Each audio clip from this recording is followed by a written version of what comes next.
10-nya nanti kita hari raya Idul Adha. Alhamdulillah tahun ini Indonesia seragam karena baik pemerintah maupun ormas yang ada di sekitarnya semua merujuk ke Mekah. Ada satu hadis, semoga bisa jadi bekal, dari sahabat Abdullah bin Umar radhiyallahu anhu, bahwa Rasulullah sallallahu alaihi wasallam pernah bersabda, "Ma min ayyamin a'dhamu indallah wala ahabbu ilaihi minal amali fihinna." Tidak ada hari yang lebih agung dan lebih mulia di sisi Allah, dan amal yang dilakukan di dalamnya paling dicintai oleh Allah, min hadil ayyam, melebihi hari-hari ini, yaitu hari 10 pertama bulan Dzulhijjah. Amal saleh yang dikerjakan di 10 pertama bulan Dzulhijjah nilai pahalanya lebih besar. Lalu Nabi SAW memberikan saran, fa'akthiru fihinna minat tahlil wat takbir wat tahmid. Maka perbanyaklah membaca tahlil, takbir dan tahmid. Itulah bacaan takbiran. Allahu akbar, Allahu akbar. La ilaha illallah, wallahu akbar. Allahu akbar, walillahil hamd. Dimulai dari sejak tanggal 1 kita memperbanyak takbiran. Jadi hari ini sudah takbiran belum? Ada yang sudah, ada yang belum. Nanti ketika tanggal 9 Dzulhijjah, besok ya, setelah subuh, maka ada namanya takbiran muqayyad. Takbiran muqayyad itu apa sih Pak? Takbiran yang dilakukan selesai sholat. Sebab takbiran itu ada 2.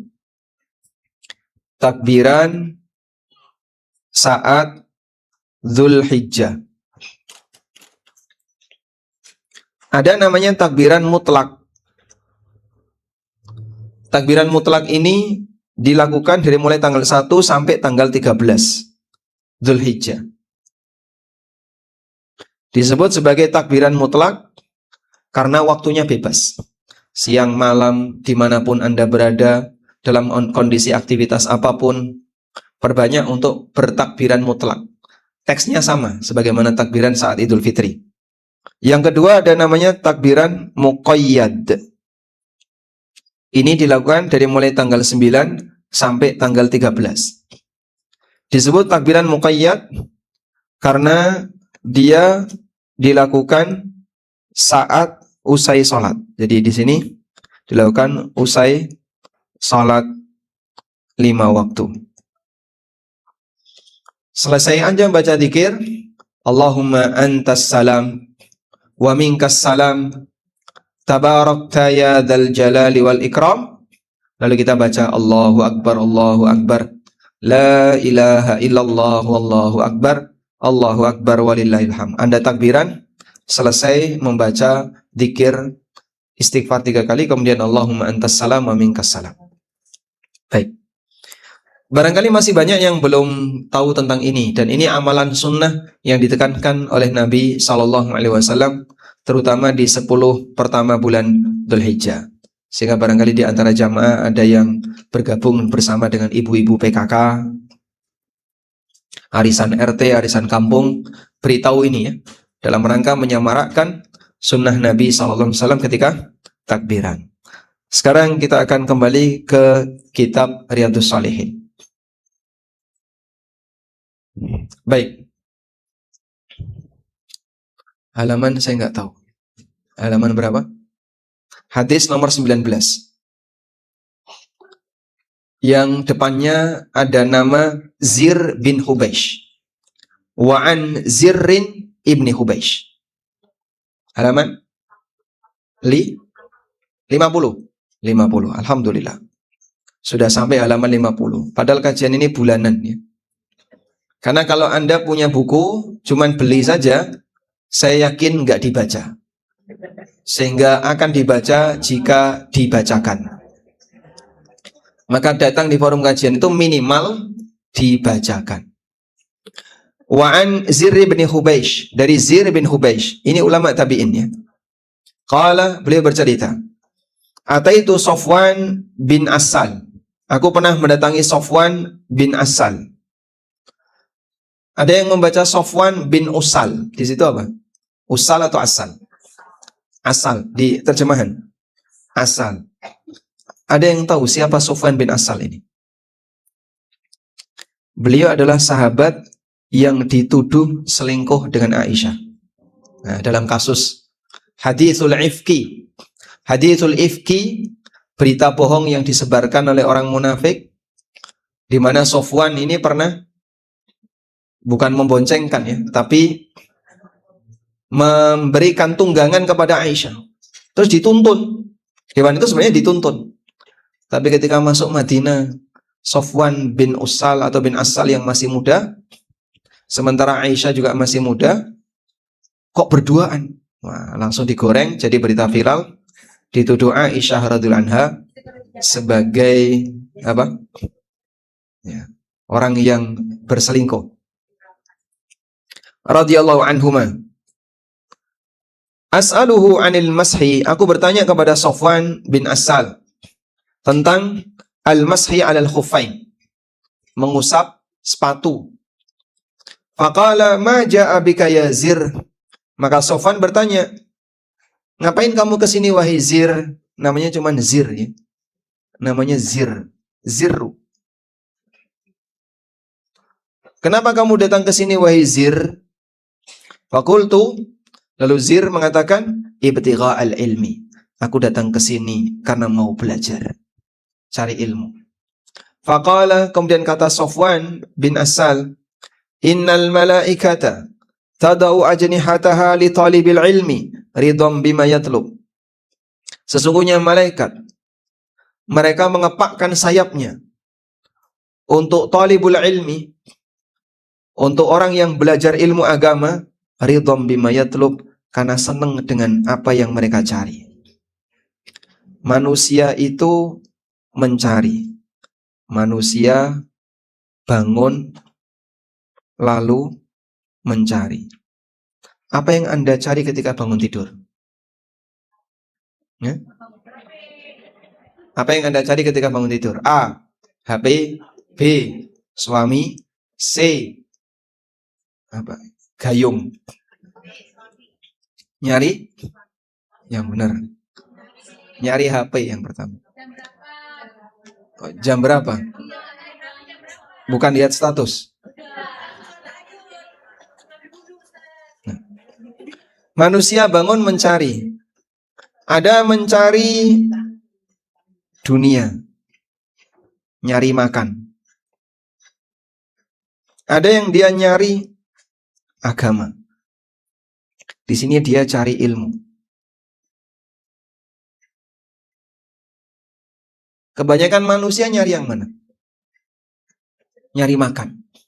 Sehingga mereka yang kerja di kantor, mereka yang jalan-jalan di jalan, mereka yang kerja di tempat apapun, semuanya nyari makan.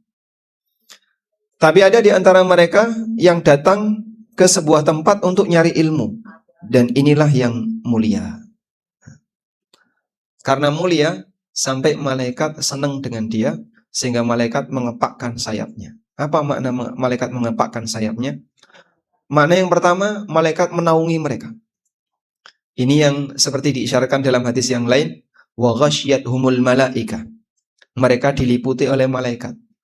Jadi di sekitar kita ada banyak malaikat. Maka bicaralah yang sopan, jaga adab yang santun, karena di sekitar kita ada manusia, ada makhluk-makhluk yang mulia. Yang kedua, malaikat mengepakkan sayapnya, maksudnya adalah meletakkan sayapnya sehingga dia turun, tidak terbang.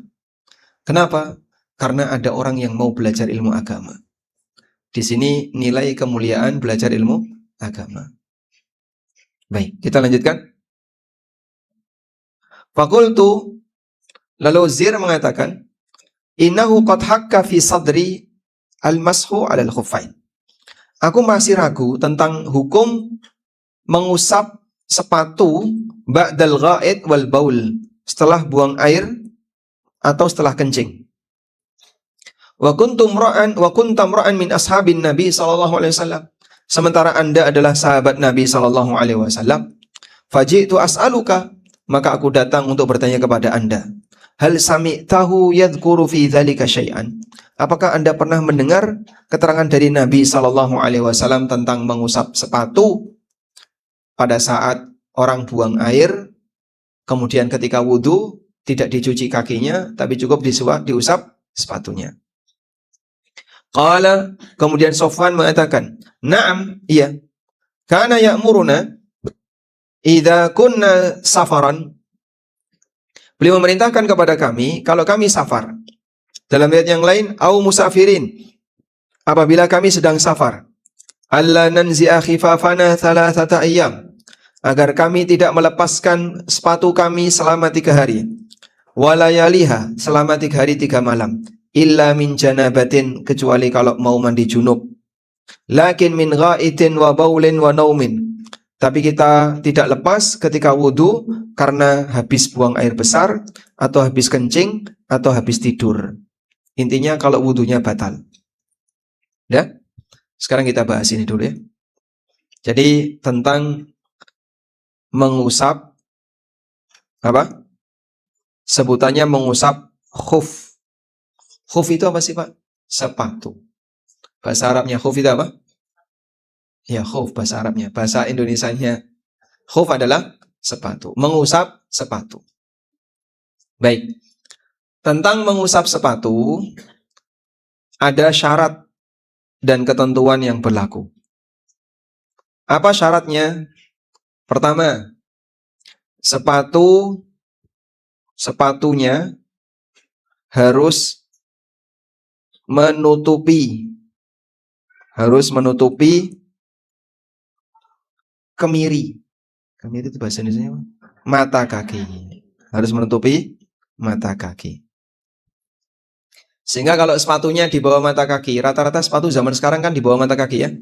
Tidak berlaku aturan ini. Ini hanya berlaku jika sepatunya menutupi mata kaki. Yang kedua, boleh juga atau berlaku juga untuk kaos kaki. Kaos kaki yang menutupi mata kaki. Yang menutupi mata kaki. Nah, yang ketiga, sebelum dipakai ya, orangnya harus sudah berwudu sempurna, di mana kaki dicuci. Berwudu sempurna berarti kakinya dicuci. Lalu setelah itu pakai sebelum dia batal. Kemudian sepatu atau kaos kaki dipakai sebelum apa? Sebelum batal. Jadi Anda selesai wudu sempurna, setelah itu langsung pakai kaos kaki, pakai sepatu sebelum batal. Kalau batal ya berarti harus wudu lagi. Dan yang keempat, sepatu atau kaos kaki harus dalam kondisi suci. Harus dalam kondisi suci. Udah? Kalau najis, Pak, ya harus dilepas. Karena kan nanti dipakai sholat. Nah, sepatu, apa mungkin sepatu itu suci? Ya sangat mungkin. Kan dipakai untuk alas kaki. Tanah itu najis atau suci? Tanah itu najis atau suci? Suci. Kenapa? Karena sumber najis itu ada di perut kita. Jadi najis itu keluarnya dari makhluk hidup, manusia atau binatang. Sedangkan di sekitar ini, bumi ini, hukum asalnya suci. Baik batunya, tanahnya, pohonnya, apapun yang ada di muka bumi ini, semuanya adalah suci. Najis itu yang ada di perut manusia, yang ada di binatang. Makanya Anda bisa lihat ya, Petugas di Masjidil Haram, di Masjid Nabawi, kok pakai sepatu masuk masjid ya Pak? Pernah lihat nggak? Mereka pakai sepatu di tempat tawaf, pakai sepatu, kadang di tempat sa'i juga pakai sepatu. Karena mereka meyakini sepatunya suci. Berarti kalau tawaf pakai sandal boleh, sangat boleh. Nah itu Pak, kotoran burung dara itu, burung merpati, suci. Kotoran binatang yang halal dimakan, statusnya suci. Di atas Ka'bah itu dan di sekitar Masjidil Haram itu banyak sekali merpati ya. Dan kotoran-kotoran merpati itu statusnya suci karena dia burung yang halal dimakan. Udah? Kotoran ayam suci atau najis? Bau itu belum tentu najis. Iler juga bau kan? Pernah ngecas nggak? Sering. Suci atau najis? Hah? Apa? Lah, air liur itu bau atau najis? Bau atau tidak? Bau. Najis atau tidak? Najis. Berarti tiap hari nalo najis nanti. Air liur manusia, apalagi kalau lagi puasa sore hari itu, Masya Allah. Gitu. Kalau ngomong terasa kan ya. Makanya disebutkan oleh Nabi SAW, wala khulufu fammis sa'im atyabu indallahi min rihil misk. Aroma mulut orang yang puasa lebih wangi di sisi Allah daripada minyak kasturi. Sebagai balasan, orang ini dulu puasa sampai mulutnya bau, maka Allah kasih penggantinya. Karena itu najis tidak sama dengan bau, bau tidak sama dengan najis. Ada nggak najis yang wangi? Ya? Kata siapa? Daging babi kalau udah dimasak itu ya. Nah.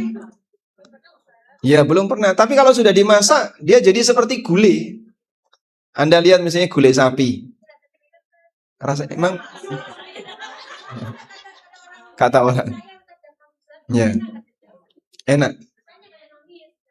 Yang menurut non-Islam babi lebih enak atau sapi? Enak sapi daripada babi.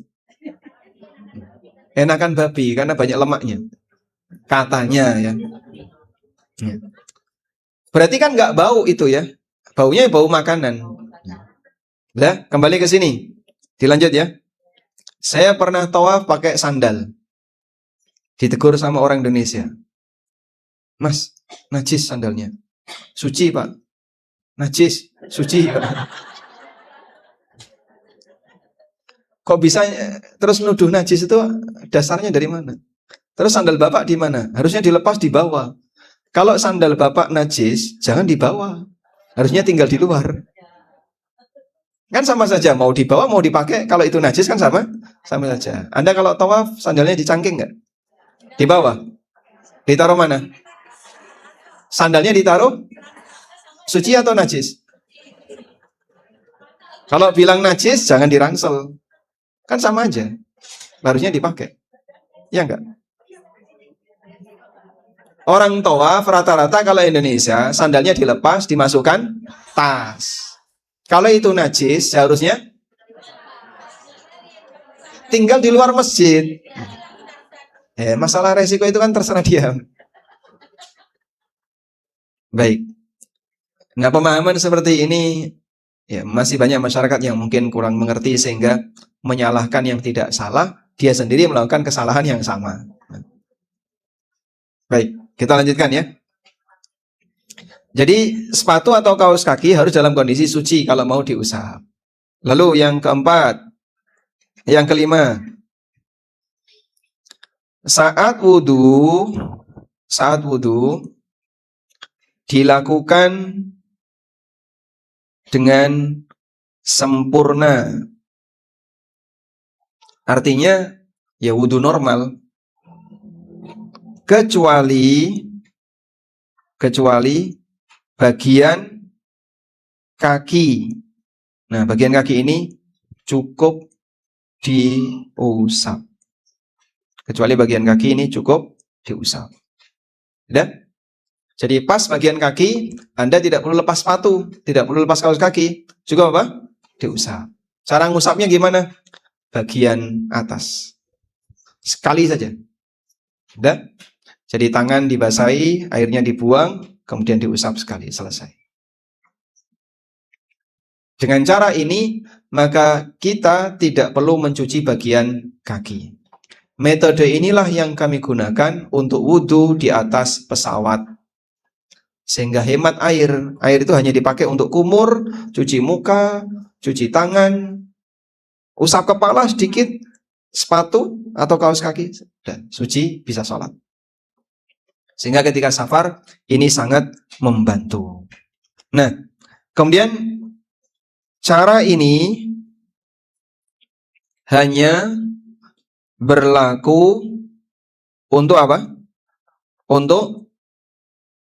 Cara ini hanya berlaku untuk hadas kecil. Sedangkan hadas besar yang mengharuskan mandi, maka harus melepas sepatu dan membasahi semua permukaan badan. Baik. Anda bisa praktekkan kayak gini ya. Mungkin sesekali sambil berlatih. Kalau pas lagi di kereta atau lagi di pesawat, sehingga kita tetap bisa wudhu di atas pesawat. Karena kadang jamaah itu asal tayamum. Kami kasih peringatan, tayamum tidak boleh kecuali untuk benda yang ada unsur buminya. Tanah, tembok, batu, itu boleh. Tapi kalau plastik dipakai tayamum, tidak boleh. Seperti ini ya. Banner ini bahannya apa? Plastik. Tayamum pakai banner. Kalau tidak ada debu, tidak bisa. Ada debu kok Pak. Debu apa? Debu kain. Debu kain dengan debu tanah beda. Tahu debu kain? Potongan-potongan benang kecil-kecil. Nah, kan mungkin saja ada debu kain ya. Tapi itu tidak bisa dipakai untuk media tayamum. Sehingga saya menyatakan tayamum di atas pesawat tidak boleh. Tayamum di atas pesawat mau pakai apa? Ada debunya enggak? Kursi-kursi, ada debunya coba. Udah dilapi kan?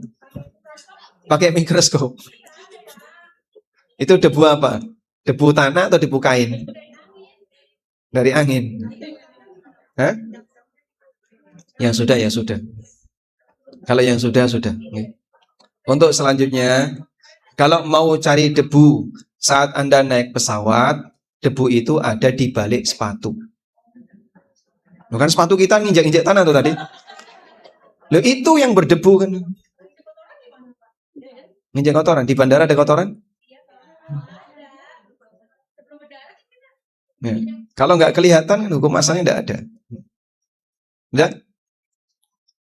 Jadi cara ini hanya berlaku untuk hadas kecil. Makanya para jamaah kami, ya, umroh yang ikut ANB, itu selalu kami tekankan di atas pesawat harus wudhu. Caranya, sebelum masuk pesawat, wudhu dulu, jaga jangan hadas sampai sholat. Kalau nggak kuat, berarti wudhu di atas pesawat. Boleh nggak wudhu di atas pesawat? Ya? Kalau sama pramugari biasanya dimarahi. Nah, maka kita ajari wudhu dengan air 1 gelas. Segini ini sisa dipakai wudhu. Bisa? Nah. Karena bagian kaki tidak dicuci. Kalau nyuci kaki ini nggak cukup. Tapi kalau kakinya cukup diusap, ini cukup. Nah, selanjutnya. Fakultu, lalu aku bertanya, hal sami'tahu yadhkuru fil hawa syai'an? Apakah Anda pernah mendengar beliau sallallahu alaihi wasallam menyinggung tentang al-hawa? Ya, di sini tidak ada keterangan ya yang dimaksud dengan al-hawa. Baik, coba kita lanjutkan dulu keterangannya. Qala na'am. Lalu jawab Safwan bin Usal, iya. Oh, afwan tadi. Safwan bin Mu'attal ya, bukan Safwan bin Usal. Yang dituduh zina dengan Aisyah Safwan bin Mu'attal. Bukan Safwan bin Usal, ditulis di bawahnya. Safwan bin Mu'attal. Qala na'am, kita lanjutkan. Jawab Safwan bin Usal, iya. Kunna ma'a Rasulillahi sallallahu alaihi wasallam fi safarin. Fabaina nahnu indahu idh nadahu a'rabiyyun bisautin lahu jahwariyin. Coba kita lihat di sini di footnote 1. Sautin jahwari bimakna alin syadid. Suara yang keras. Kami bersama Rasulullah sallallahu alaihi wasallam dalam sebuah safar. Ketika dalam kondisi itu, fabaina nahnu indah, ketika kami bersama beliau, idnadahu a'rabiyun, tiba-tiba ada orang Badui memanggil beliau bisautin, dengan suara yang jahwari, yang keras. Ya Muhammad, wahai Muhammad. Fa'ajabahu Rasulullah sallallahu alaihi wasallam nahwan min sauti. Maka Nabi sallallahu alaihi wasallam menjawab ke arah panggilan, ke arah datangnya suara. Ha'um. Apa makna ha'um? Lihat di footnote.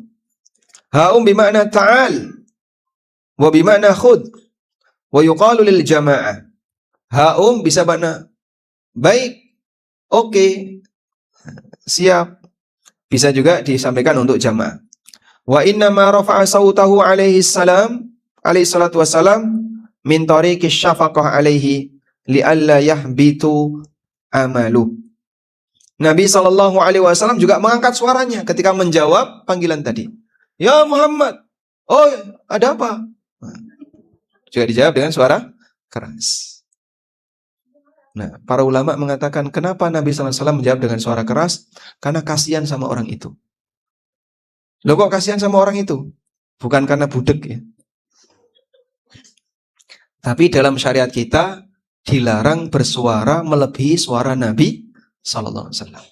Orang yang suaranya lebih lantang daripada suara Nabi sallallahu alaihi wasallam, amalnya bisa hilang. Pahala amalnya terhapus. Sebagaimana firman Allah di surat Al-Hujurat, la tarfa'u aswatakum fawqa sautin nabi. Janganlah kalian mengangkat suara kalian melebihi dari suara Nabi. Fa'adzarahu li jahlihi. Maka Rasulullah SAW memberikan udzur karena orang ini adalah orang bodoh. Maka beliau mengangkat suaranya melebihi orang itu biar amalnya tidak hilang. Nah, itu yang dimaksud Nabi SAW kasihan sama yang bersangkutan. Demikian keterangan Al-Hafidz Ibnul Athir dalam An-Nihayah fi Gharibil Hadits. Selanjutnya, faqultu lahu waihak uqdud min sautik. Maka Sofwan bin Usal langsung mengatakan, waihak, celaka kamu. Uqdud min sautik, pelankan suaramu. Pelankan suaramu. Fa innaka indan Nabi sallallahu alaihi wasallam, karena kau sedang berada di dekat Nabi sallallahu alaihi wasallam. Sehingga saat berada di dekat Rasulullah sallallahu alaihi wasallam haram mengeluarkan suara keras, karena itu menunjukkan tidak sopan. Makanya kalau ada anak teriak-teriak di depan orang tuanya, itu menunjukkan apa? Tidak sopan. Ajarkan adab seperti ini. Kalau di depan ibu, di depan bapak, jangan teriak-teriak. Anak yang suka teriak usia berapa? Balita. Ya. Tapi SMA juga masih kayak gitu. Kadang kuliah juga masih kayak gitu. Ada? Ada ya. Nah, itu pendidikan tentang sopan santun perlu mendapatkan penekanan. Karena bagian dari bentuk sopan santun adalah tidak bersuara keras. Waqad nuhita an hadza, dan kamu sudah dilarang untuk melakukan ini. Wallahi la aqdud. Tapi si Badui ini malah mengatakan, demi Allah, aku tidak akan memelankan suaraku. Nah, ini sudah dikandani ngeyel. Inilah Badui. Maka kalau ada orang wis dikandani kok ngeyel, Badui. Qala al-a'rabiyyu. Kemudian si Badui ini mengatakan, al-mar'u yuhibbul qauma walamma yalhaq bihim. Kalau ada orang senang dengan orang tertentu, padahal amalnya tidak seperti mereka, gimana nasibnya? Misalnya, Anda senang dengan orang soleh atau orang soleha, atau senang dengan, saya kok senang sama si A, ini orangnya baik, soleh, padahal aku tidak bisa seperti mereka. Senang dengan Aisyah, senang dengan Khadijah. Kalau membaca cerita-cerita tentang Ummahatul Mukminin, terkadang terbesit senang dengan mereka. Punya nggak buku tentang kisah Ummahatul Mukminin? Punya? Wajib punya ya? Baik, saya kasih tugas. Cari buku ini. Judulnya ibunda para ulama. Nah, ini bukunya ya. Ibunda para ulama. Ada yang warna ini, ada yang warna ini. Pokoknya judulnya sama. Ibunda para ulama. Karya Dr. Sufyan Baswedan. Hafizahullah. Yang paling banyak warnanya ini. Ini ceritanya kisah-kisah tentang wanita-wanita soleha yang mereka merawat manusia-manusia besar. Ibunya Imam Syafi'i, ibunya Imam Ahmad, ibunya Imam Malik, ibunya ulama A, ibunya ulama B. Sehingga kalau kita misalnya melihat ada orang kok anaknya berprestasi, ketemu ibunya, itu tipsnya gimana ya kok anaknya bisa kayak gitu? Pernah nggak tanya kayak gitu? Nah, manusia berprestasi yang sudah diakui dunia adalah para ulama. Coba ditiru gimana sejarahnya ibunda para ulama. Nah, kemudian juga nanti bisa nyari buku Kisah Ummahatul Mukminin. Nah, buku tentang Ummahatul Mukminin ini beragam. Kira-kira judulnya apa Pak yang bisa dipakai acuan sebentar? Nah, biografi Ummahatul Mukminin, Masya Allah, tebel ini. Zaujatu Rasulillah sallallahu alaihi wasallam, para istri Rasulullah sallallahu alaihi wasallam. Dengan membaca sejarah-sejarah wanita salihah, orang-orang saleh masa silam, akan memunculkan rasa kasih sayang. Masya Allah, perjuangan yang demikian hebat. Masa aku tidak bisa seperti mereka? Lalu kita mencintai mereka. Apa manfaatnya? Lihat ini. Biasanya yang Anda kenali siapa? Siapa artis Korea yang paling Anda kenal? Masya Allah. Ya? Ya? Ada Kim Jong Un. Qala Nabi sallallahu alaihi wasallam, saat Badui ini bertanya, kalau ada orang yang senang dengan orang lain, padahal amalnya tidak sama dengan orang itu, Nabi sallallahu alaihi wasallam kemudian mengatakan, al-mar'u ma'aman ahabba yaumal qiyamah. Seseorang akan dikumpulkan bersama orang yang dia cintai besok di hari kiamat. Maka kalau pengen kumpul dengan orang saleh, cintailah orang saleh. Pengen kumpul bersama wanita-wanita salihah, cintailah wanita salihah. Sebutkan wanita salihah yang diceritakan oleh Allah dalam Al-Quran. Ada hadiah nggak? Hah? Ada hadiah? Baik, sebutkan 3 wanita salihah yang disebutkan oleh Allah dalam Al-Quran. Baik, 1. Sebentar dulu. Maryam. Asia, istrinya Firaun. Fatimah itu siapa? Disebutkan di surat apa, ayat berapa?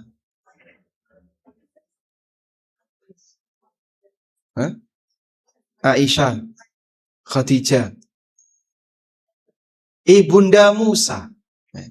Baik, berarti berbagi hadiah ya. Sudah 2 wanita disebutkan itu. Ini 1, kasih separuh. Nah, gimana? Minyaknya berapa on itu? Oh, lagi mahal. Biasanya seliteran kok sekarang jadi.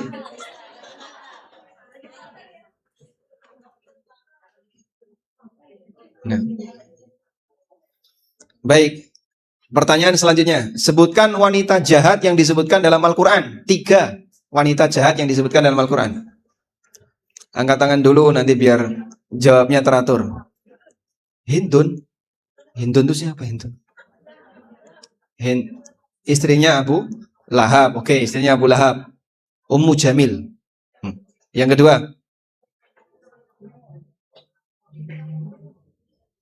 Istri Lot. Istri Nabi Nuh. Ya. Istrinya Abu Lahab sudah. Istrinya Abu Lahab, istrinya Nabi Nuh, istrinya Nabi Lot. Udah? Tadi keroyokan jawabnya ya. Kan dapat bisikan dari sebelahnya. Mau hadiah nggak? Hadiah, kasih hadiah, Masya Allah. Minyak telon ada nggak? Oh, Alhamdulillah. 250 nggih. Ini efek dari inflasi. Jadi mohon dimaklumi hadiahnya dikurangi. Jadi kalau biasanya seliter sekarang seperempat. Kita lanjut ya. Wa fama zala yuhaddithuna hatta dzakara baban minal maghrib. Beliau terus menyampaikan hadis kepada kami, menyampaikan ceramah kepada kami, sampai beliau menyebutkan ada sebuah pintu yang berada di arah barat. Masiratu ardihi au yasiru rakibu fi ardihi arba'ina au sab'ina aman. Yang lebarnya, pintu itu lebarnya, ketika ada orang yang menunggang kuda, dia harus menempuh perjalanan selama 40 tahun atau 70 tahun. Jadi kira-kira gimana? Lebar sekali. Beliau menceritakan besok akan ada pintu yang lebarnya itu, jika ada orang menunggang kuda, maka dia butuh waktu selama 40 tahun baru sampai dari ujung ke ujung. Berapa kilo, Pak? Wallahu alam. Anyer sampai Panarukan itu berapa kilo? Jalan Dendles 900-an ya. Sekitar 900 kilo. Kebayang nggak? Pintu yang lebarnya 900 kilo, bahkan bisa jadi lebih dari itu. Berarti bisa dimasuki oleh sejumlah hamba yang sangat banyak. Qala Sufyan ahadur ruwat qibala Syam. Sufyan, salah satu perawi hadis, mengatakan pintu itu ada di arah Syam. Khalaqahullahu ta'ala yauma khalaqas samawati wal ard. Allah ciptakan pintu itu ketika Allah ciptakan langit dan bumi, maftuhan, dan selalu terbuka, litaubah, untuk menerima taubat. Sehingga pintu ini pintu gaib yang tidak kelihatan. Pintu yang demikian lebar, ribuan kilometer, tidak kelihatan, untuk menampung semua taubat hamba. La yughlaqu hatta tatlu asyamsu minhu. Dan pintu ini tidak akan tertutup sampai matahari terbit dari barat. Kapan matahari terbit dari barat? Ketika mendekati kiamat. Hadis riwayat Tirmidzi dan yang lainnya, dan beliau mengatakan hadis hasan sahih. Baik. Dari sini kita bisa lihat bagaimana, atau pelajaran yang mau kita ambil adalah Nabi SAW menjelaskan tentang orang yang mencintai sosok tertentu, maka dia akan dikumpulkan bersama yang dia cintai. Ada sebuah perkataan yang disampaikan oleh Anas, tapi di sini tidak disebutkan ya. Qala Anas bin Malik mengatakan, fa ana uhibbu Abu Bakrin. Fa ana uhibbu Abu Bakrin wa Umar.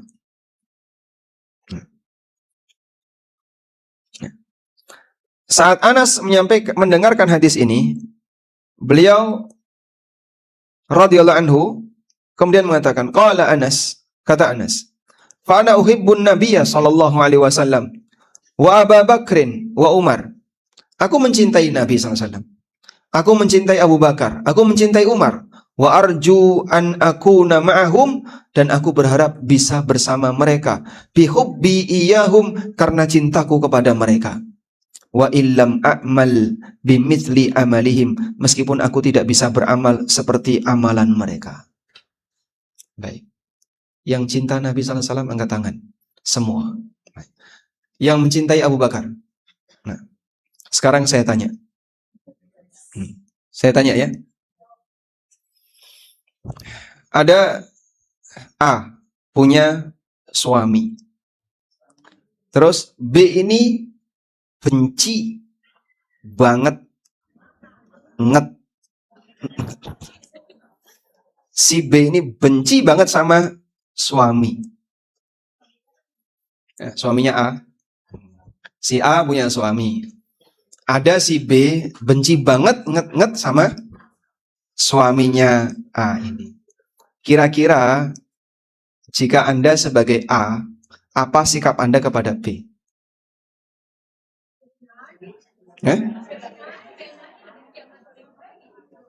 Bukan aku yang dibenci kok, suamiku yang dibenci. Anda membenci B atau Anda senang sama B?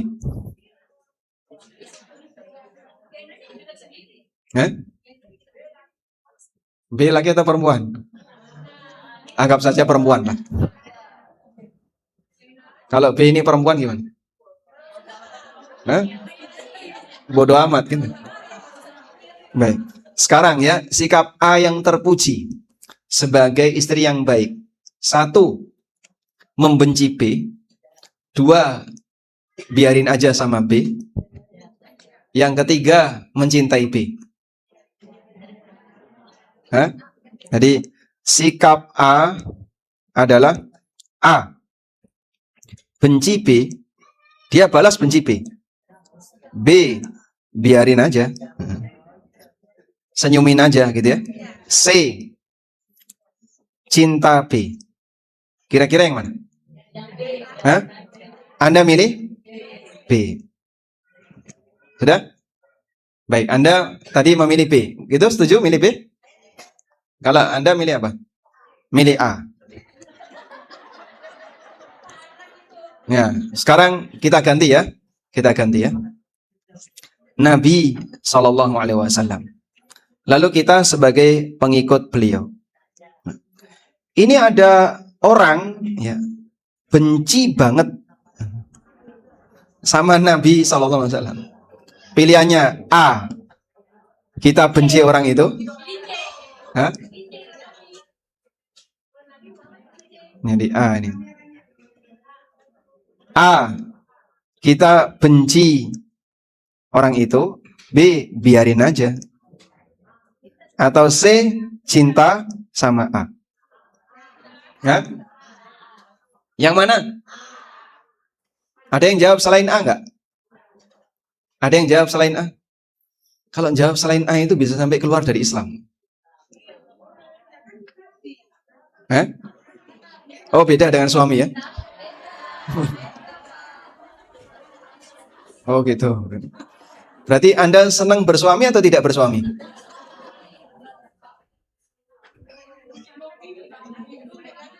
Enggak senang bersuami. Enggak. Punya suami enggak senang? Senang. Nah, kalau ada orang benci sama suami, kenapa dibiarin? Nah, kenapa enggak balas benci sama orang itu? Dia benci sama. Nah, membenci itu kan tidak terus konsekuensinya dosa. Kalau membenci membalas kebencian, berarti dia membalas dolim dengan yang semisal. Baik, sekarang saya ganti ya. Saya ganti. Ortu. Beda. Mana yang lebih Anda cintai, suami atau orang tua?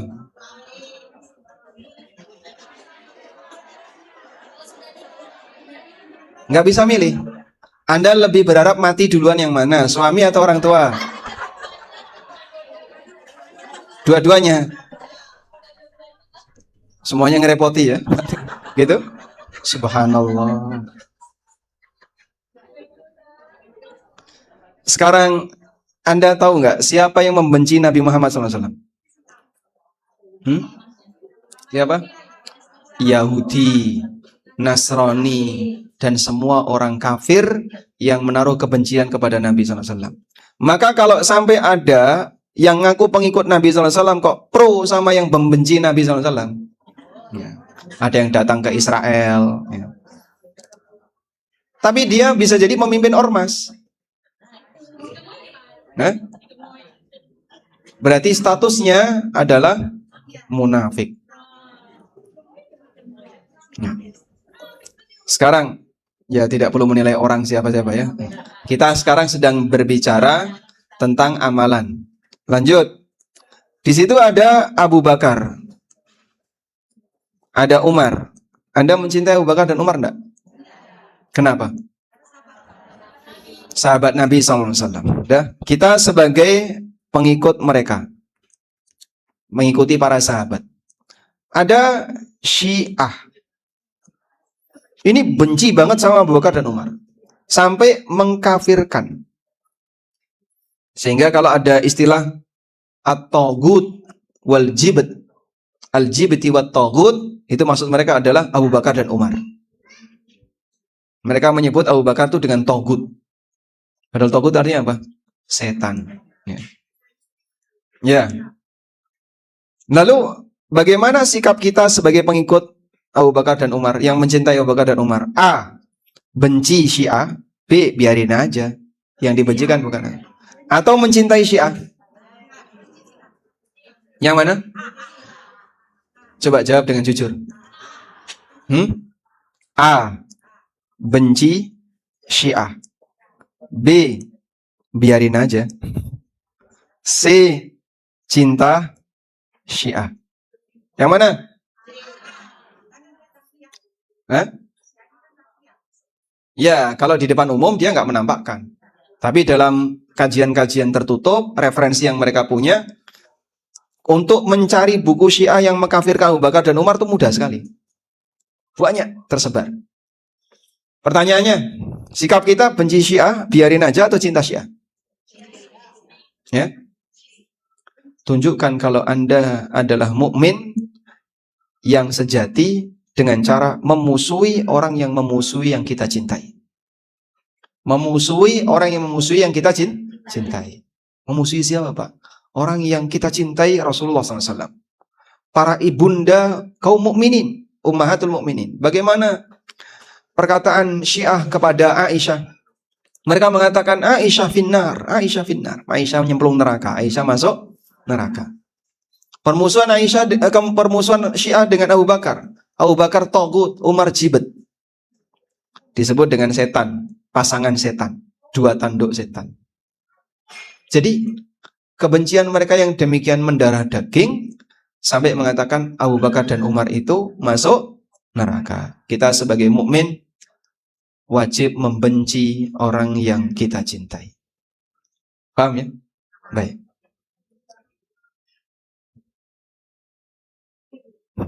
Kayaknya berat ini. Sudah? Baik, sudah di sini aja ya. Sambil dipikirkan, nanti dipikir sambil zikir. Untuk direnungkan, karena kita akan dikumpulkan oleh Allah bersama orang yang dicintai. Maka jangan sampai membenci orang soleh.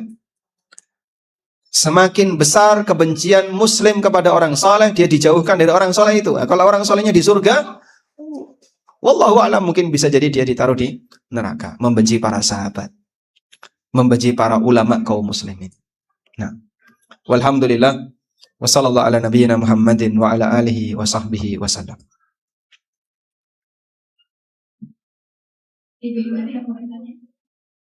Tidak ada? Nah.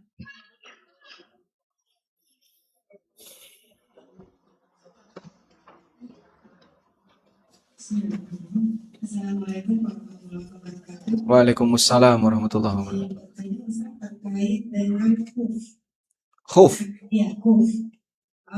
Tadi di hadis ini disebutkan bahwa khuf itu untuk orang-orang yang bersafar dan waktunya adalah 3 hari 3 malam. Nah, pertanyaannya Ustaz, apakah khuf ini juga berlaku untuk orang yang mungkin di mana kita banyak aktivitas, di mana kita juga jaga wudhu seperti itu dari pagi sampai sore. Terus bagaimana batasan waktu khuf untuk kalau memang ada, untuk mungkin batasan waktunya seberapa lama? Terima kasih. Baik. Khuf juga berlaku untuk orang yang mukim. Kalau yang musafir selama 3 hari 3 malam. Sedangkan yang mukim sehari semalam. Sehari semalam. Nah, begini. Mungkin kalau di Indonesia kita lebih senang wudhu normal dengan cuci kaki. Tapi di daerah yang terkadang mengalami musim sangat dingin, itu orang malas untuk melepas kaos kaki. Sehingga terkadang ketika wudhu, ya bagian kaki diusap saja. Madinah itu kalau lagi musim dingin bisa sampai 3 derajat. 3 derajat itu berapa, Pak? Ya kira-kira kalau kulkas itu berapa? Kulkas. Freezer itu bisa di angka 5 atau 3. Freezer ya. Jadi beku. Maka dalam situasi seperti itu, mereka kadang malas untuk berwudu, sehingga ketika wudu dipaksakan, bagian kaki cukup diusap. Karena kaki kalau dicuci di musim dingin itu beresiko. Ya. Dan cara aman bagi orang yang berada di musim dingin, cara aman itu 4 titik tertutup, aman insya Allah. Apa saja Pak? Ya, tangan, kaki, telinga, mulut, dan hidung. Udah, itu aja ditutup. Bagian badan ini kena dingin tidak masalah. Jadi kalau Bapak Ibu jaketan, ya, jaketan tebel, tapi tangan terbuka, kaki terbuka, mulut terbuka, hidung terbuka, telinga terbuka, gampang masuk angin. Ya, teori menghadapi musim dingin itu justru ditutupi ujung-ujung badan. Tangan pakai sarung tangan, kaki pakai kaos kaki, telinga tutup, mulut, hidung tutup. Bila perlu mata pakai kacamata, itu lebih aman. Anda akan lebih bisa bertahan. Ya. Wallahu a'lam. Selanjutnya, nah, mikrofon ada di mana? Sambil menunggu perpindahan mikrofon. Assalamualaikum. Waalaikumsalam. Bagaimana kalau berkurban untuk 3 keluarga dengan rumah yang berbeda? Tidak satu atap, tapi satu suami. Apakah dihitung satu keluarga? Jawabannya iya, satu keluarga. Karena sumber nafkahnya sama. Nah, sehingga karena masih satu suami kan berarti satu keluarga. Selanjutnya.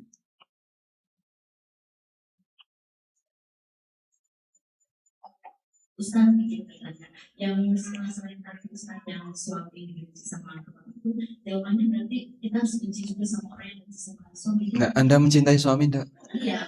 Kalau enggak ya biarin aja.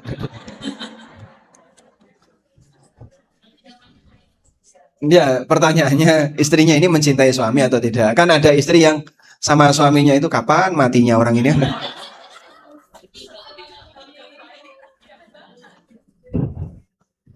Baik.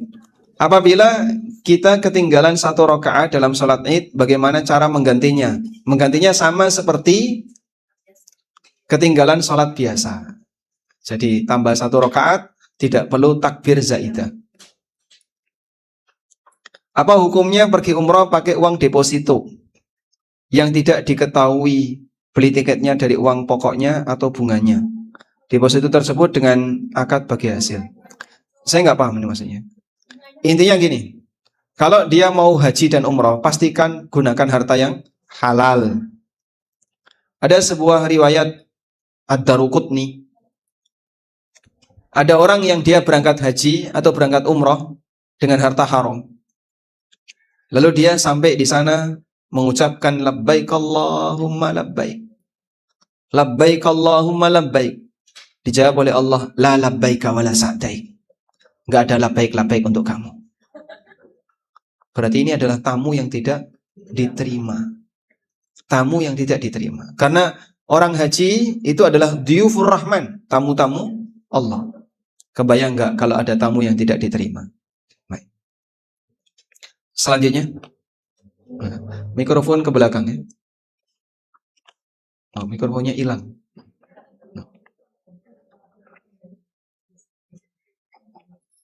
Ustaz, semoga Allah menjaga Ustaz. Amin. Walakum bimithlin. Ada seseorang dia muslim, tapi sering banget zalim sama kita, sehingga kita itu dalam hati benci banget. Walaupun kita tetap berusaha berbuat baik sama dia, tapi kita sebisa mungkin menjaga jarak dan males banget ngeluarin energi untuk menyenangkan dia.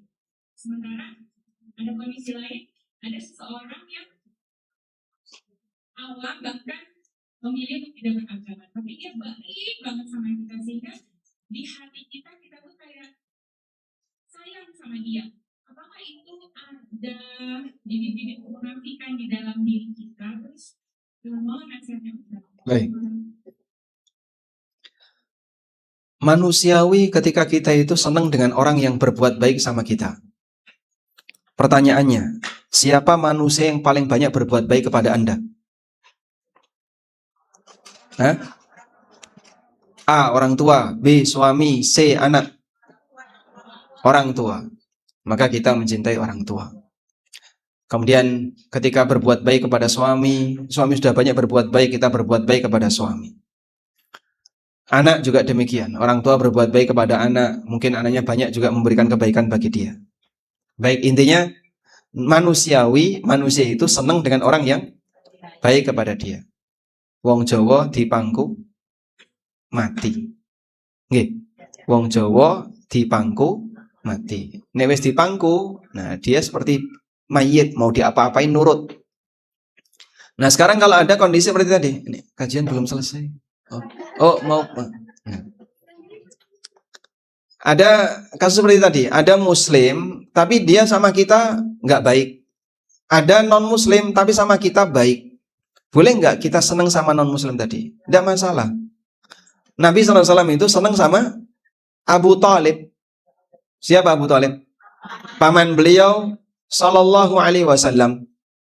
Dan karena Abu Thalib ini banyak berjasa kepada Rasulullah SAW ketika merawat dari kecil, sehingga Nabi SAW senang dengan pamannya. Maka pembelaan Nabi SAW kepada pamannya, Masya Allah, sampai saat sakit ya, diperjuangkan gimana pamannya bisa mengucapkan kalimat La ilaha illallah. Tapi Allah takdirkan pamannya mati kafir. Abu Thalib mati dengan membawa ajaran paganisme, menyembah berhala. Tidak mau mengucapkan la ilaha illallah, maka Abu Thalib mati kafir.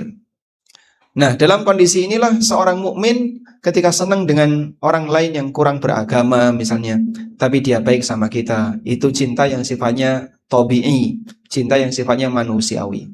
Dan cinta manusiawi hukumnya boleh.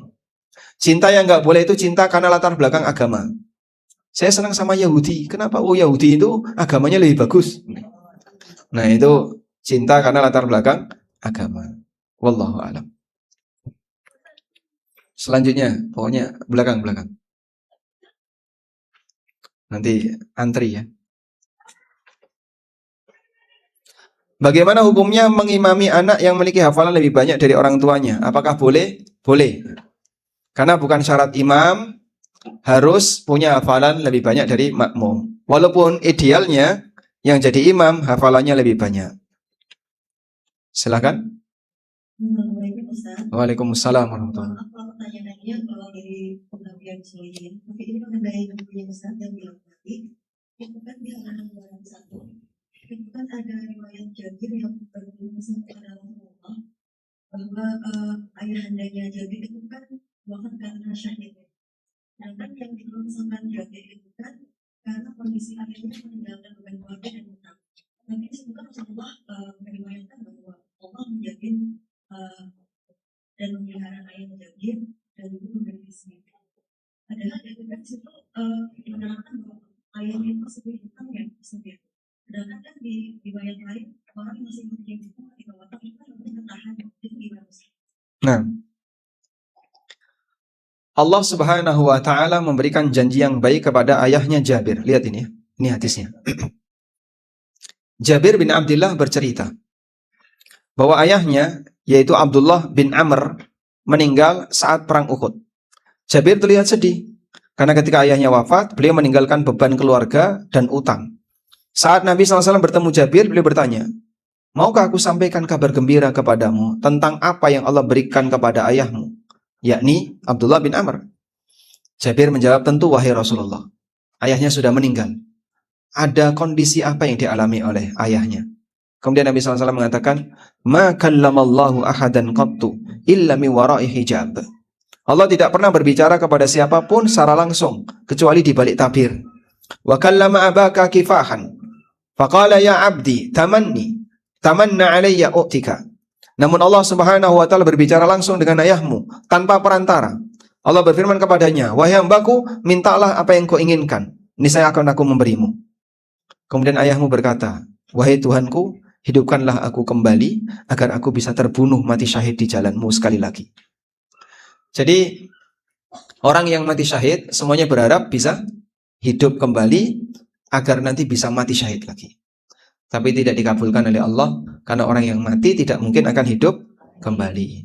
Lalu Allah Ta'ala berfirman, innahu sabaqa minni annahum ilaiha la yurja'un. Aku telah tetapkan bahwa mereka yang telah mati tidak akan kembali lagi ke dunia. Nah, pertanyaannya, ini kan mati punya utang, Pak. Kok kayak gitu cara Allah menyikapi? Mati punya utang itu tidak berdosa. Sebagaimana Nabi Muhammad SAW mati punya utang. Apakah berdosa? Tidak, karena utang itu tidak berdosa. Tapi tanggung jawab itu tidak akan pernah lepas selamanya sampai dilunasi. Nah, Jabir melunasi utang ayahnya di dunia. Jabir melunasi utang ayahnya di dunia. Sehingga setelah bapaknya meninggal, beliau minta seluruh yang punya utang dari bapak kumpul. Nah, saat kumpul ternyata banyak. Dan harta yang ada nggak cukup. Akhirnya Nabi SAW atau Jabir ngundang Rasulullah SAW. Kemudian Nabi SAW datang, harta itu didoakan.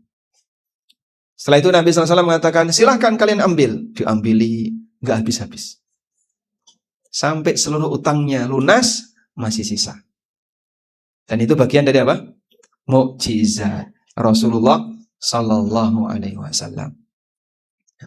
Sehingga ayahnya Jabir, utangnya lunas di dunia, dan beliau mendapatkan jaminan kebaikan di akhirat. Nah, masalahnya kalau orang biasa yang nggak punya pahala jihad, tapi suka arisan namun ngemplang, ya.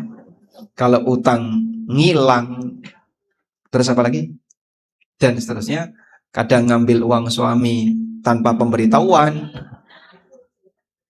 Itu kira-kira, saya nggak bisa ngomong boleh, ya. Itu kira-kira kalau orangnya mati gimana? Ya nanti akan ditagih di akhirat. Maka sayangilah amal kita, jangan kita berikan ke orang lain dengan cara kita mengambil harta orang lain. Nah, cukup? Baik. Pada waktu puasa apabila berwudu tidak kumur dikhawatirkan tertelan, gimana hukumnya? Berkumur ketika wudu, ulama beda pendapat. Apakah sah? Apakah berkumur ini wajib ataukah tidak wajib? Menurut pendapat yang mengatakan itu wajib, maka harus berkumur walaupun puasa. Tapi jangan berlebihan. Ya. Berharap ketelan dikit, nah, itu tidak boleh.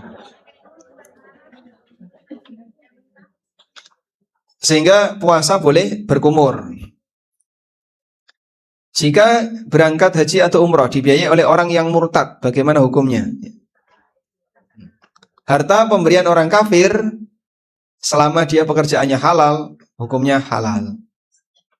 Maka kalau ada orang yang kafir memberikan harta kepada mukmin lalu dipakai untuk haji dan umrah, ya boleh diterima. Dengan syarat, ya, tidak boleh ada utang agama. Tapi gantian loh ya, kalau aku mau ke Vatikan kamu harus biayai. Nah, kalau gitu boleh enggak?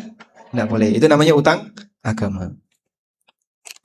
Assalamualaikum. Waalaikumsalam. Bagaimana teriakan yang tidak melebihi teriakan Nabi SAW? Dilarang meninggikan suara melebihi suara Nabi SAW. Ketika beliau masih hidup, orang bisa mengetahui ketinggian suara Nabi SAW. Bersuara melebihi itu dilarang. Ini disebutkan oleh Allah di surat Al-Hujurat. Ya ayyuhalladzina amanu la tarfa'u aswatakum fawqa sawtin nabi. Wahai orang yang beriman, janganlah kalian meninggikan suara kalian melebihi suara Nabi.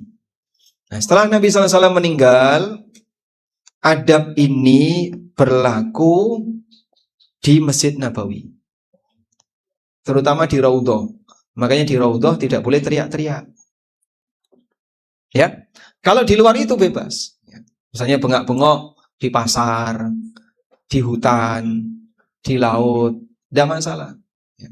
Karena tidak di depan Nabi SAW dan tidak di dekat makam Nabi SAW. Wallahu a'lam. Baik, demikian. Nah, pertanyaan, gimana?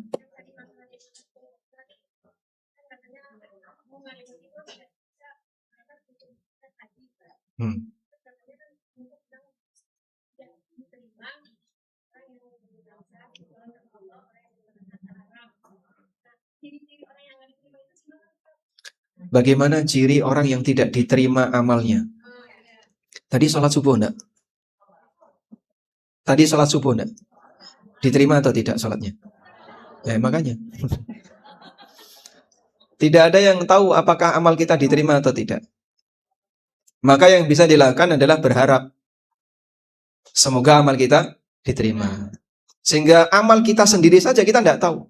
Tadi baru saja sholat subuh, atau mungkin sholat duha, mungkin sholat tahiyatul masjid. Kamu tahu nggak amalmu diterima? Tidak tahu. Cirinya apa? Coba lihat ciri yang ada di badanmu apa saja. Oh, saya pakai ini, pakai ini. Nah, karena manusia tidak tahu, maka manusia hanya bisa berharap. Dengan cara apa? Berdoa. Bagaimana doa agar amal diterima? Rabbana taqabbal minna innaka antas sami'ul alim. Ini doanya siapa? Nabi Ibrahim alaihissalam. Selanjutnya, bagaimana? Suaminya kenapa?